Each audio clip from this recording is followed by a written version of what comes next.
Ward क्रमांक 4 येथील नागरिकांनी विविध विकास कामांची मागणी करत साक्री नगरपंचायतीला दिले निवेदन। साक्री नगरपंचायत अंतर्गत येणाऱ्या दलित वस्ती सुधार योजनेच्या 2025-26 वर्षातील नियमित निधीचा 50% हिस्सा वार्ड क्रमांक 4 मधील विकास कामांसाठी वापरावा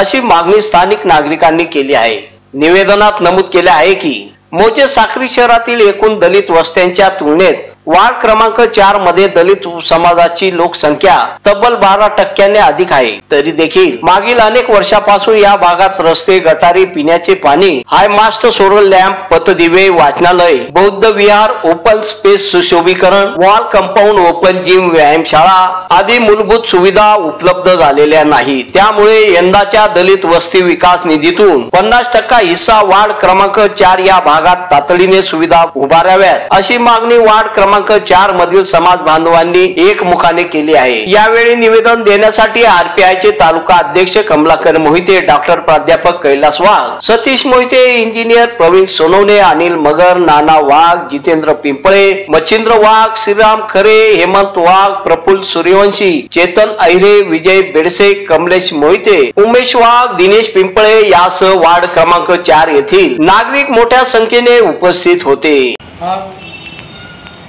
या ठिकाणी साक्री नगरपंचायत येथे मुख्याधिकारी तसेच कार्यालयीन अधीक्षक यांना निवेदन देण्यासाठी साक्री शहरातील वार्ड क्रमांक 4 मधील दलित समाज बांधव व इतर नागरिक विकास कामाच्या निधीसाठी निवेदन द्यायला आलेलो आहोत। साक्री नगरपंचायत येथे सन 2025-26 मध्ये जो दलित विकास निधी आलेला असेल तो आहे, त्या निधीतून आमच्या वार्ड क्रमांक 4 मध्ये ज्या मूलभूत सुविधा आहेत त्या अजून पूर्ण झालेल्या नाही आहेत आणि म्हणून आमचा जे वार्ड आहे तिथे साक्री शहरातील एकूण दलित वस्ती संख्येच्या 12% लोकसंख्या ही जास्त प्रमाणावर आहे आणि म्हणून जो निधी उपलब्ध झालेला असेल त्या निधीतून काही निधी आमच्या वार्ड क्रमांक 4च्या या विविध योजनांसाठी साक्री नगरपंचायतीने खर्च करावा अशा पद्धतीचे आशय निवेदन घेऊन आम्ही या ठिकाणी आलेलो आहोत आणि म्हणून आम्ही कार्यालयीन अधीक्षक यांना निवेदन दिलेलं आहे।